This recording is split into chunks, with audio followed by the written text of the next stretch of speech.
Okay, so what I want to do today is I want to walk you through the process that I went through to create my first children's book. Now, I've learned a lot through the process, and I'll try to make this video not too long, but I just want to give you some ideas if you're wanting to write a children's book and you want to know how to get started. Now, this is me doing it myself.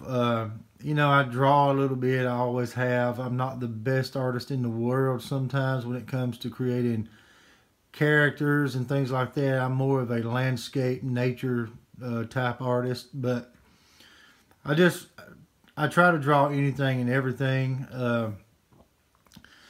So, the first thing I did here in the Ellen Starr series is I had to write myself a storyline, of course, and that's what you want to start out with. Most of the time, people will try to think of images to draw, and then they'll try to put a story with it, but that's really backwards. You don't really want to do that. And this is just one of the pages from my script here, but I just want to give you an idea of what I've done. And I went and wrote a short sentence. You know, just a short sentence is all you really need for a children's book, ages 3 to 5 years old. And I wrote the story. I just sat down, and it took me about a week to come up with the story. And they really just have to be simple, you know, just a simple story. Don't overthink it, because believe me, you can overthink it. You know, I've overthought the process a whole lot, you know, every step of the way. But as soon as you come up with a storyline, and about 30 pages is the maximum you'll want to create a children's book with, you know, especially if ages 3 to 5 years old. You wouldn't want to go no more than 30 pages. You know, they recommend for the standard to do at least 30 pages. Now, after I written my script, then I went in and I went ahead and drew all of my scenes for each sentence. So that's basically what you want to do. You want to write your script out in a sentence format like I have here. And once you're ready to go with your graphics, if you're drawing your graphics yourself, or if you're getting a person to create the graphics for you, then what you'll want to tell them is go down and draw a graphic that fits each sentence. Now, that's what I did. But I tell you what I'm going to do next time. As you see, I got a page here. One page represents each sentence. Okay, you know, so that's what I've done exactly. That's why I have so many graphics, because they represent each sentence. And if you notice here at the top, I have them numbered. But what I'm going to do different next time, and most children books are written out formatted this way. Instead of writing a graphic for each sentence, I'm going to write one graphic for 2 sentences. Because look at this. Just pretend this is a storybook right here. You got your left side of the page, you got your right side of the page, you know, just like this. So I'm going to have a graphic that fits the whole entire page. You will really cut down on a lot of time. You know, you can actually just create a graphic that fits the whole page, both pages actually. You can have one sentence on this page, and then you'll have one sentence on this page. And I think that's going to be a lot better just to do that, instead of just creating every single graphic for each page, because all I have to do is just draw one big graphic, you know, across there.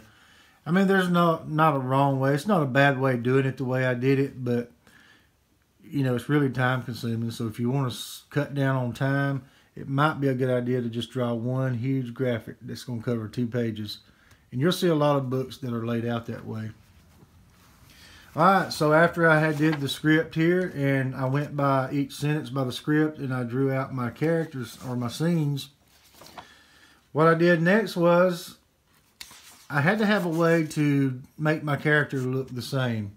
So what I did was I drew out the character the way I wanted the character to be. I made sure I did it in pen. I actually drew her out in pencil first, and I traced over her with pen so that the copy won't fade away, and I named it Master Copy. And then each time I draw a scene and I want to make sure I get her identical, then what I do is I take this artist tracing paper. You can use any kind of tracing paper you want to use. I'll take the tracing paper and I will lay it basically on top of her, and I would trace over her face and her body so I could draw her exactly the same, you know, each time. Now, it's okay if you deviate from the likeness a little bit, but you don't want to, you know, go too far. So that's why I went ahead and used this tracing paper so that I could make sure I could trace her from the master copy and to draw her like I need to each time. The only difference is if you get the face just right, it's okay if you deviate from the body a little bit, because each scene you're going to have a different body format, really, because right now my master copy is showing her from the front, and if you look right here on this first page, now it's showing I had to draw her from the back, and didn't really have to worry about her face here because she's looking out the window.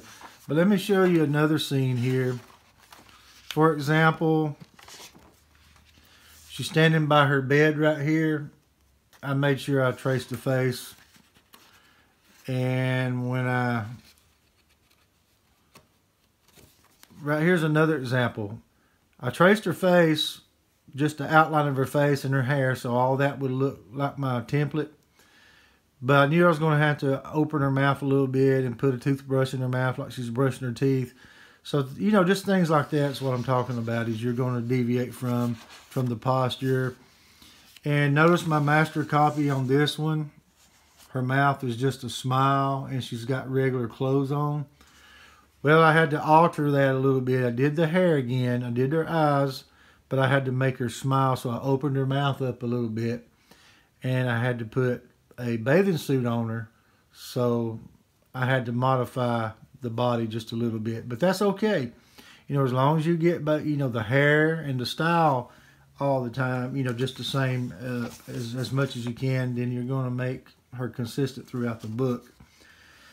And that's basically the process that I went through to get to this point right here. So now my next step is I'm going to take and I'm going to actually color her and color all of the scenes. I went over this in my mind. I thought about doing it in watercolor. I thought about doing it in color pencil. So I'm probably going to do this in color pencil. I like the look of color pencil. It's a children's book after all, so I'm going to do maybe a lot of cross hatching, and you know, kids can relate to color pencil. They can relate to watercolor too, but the reason why I'm not going with watercolor is because I have, let's see if I can find it. Well, here's the lid here. I have this brand new set of Derwent Colorsoft pencils. Okay, I got a brand new set, so I've got all of the colors I need in this. My main concern was her skin tone. The watercolor sets that I have doesn't have real good skin tone colors, so I'm going to go with the color pencils to do all the scenes with. Now, you can follow me throughout this whole process, even when I start to do the coloring. And if you're not already a subscriber to my channel, please subscribe and follow me through this journey of creating my first children's book, all the way from the sketches here, all the way until I color it, and all the way up until I publish the book. If you have any questions, I'll try to answer all your questions concerning writing your first children's book. So stay tuned for more videos. And the next ones you see, we will be coloring some of these scenes, and hopefully I can get through all of these scenes pretty quickly.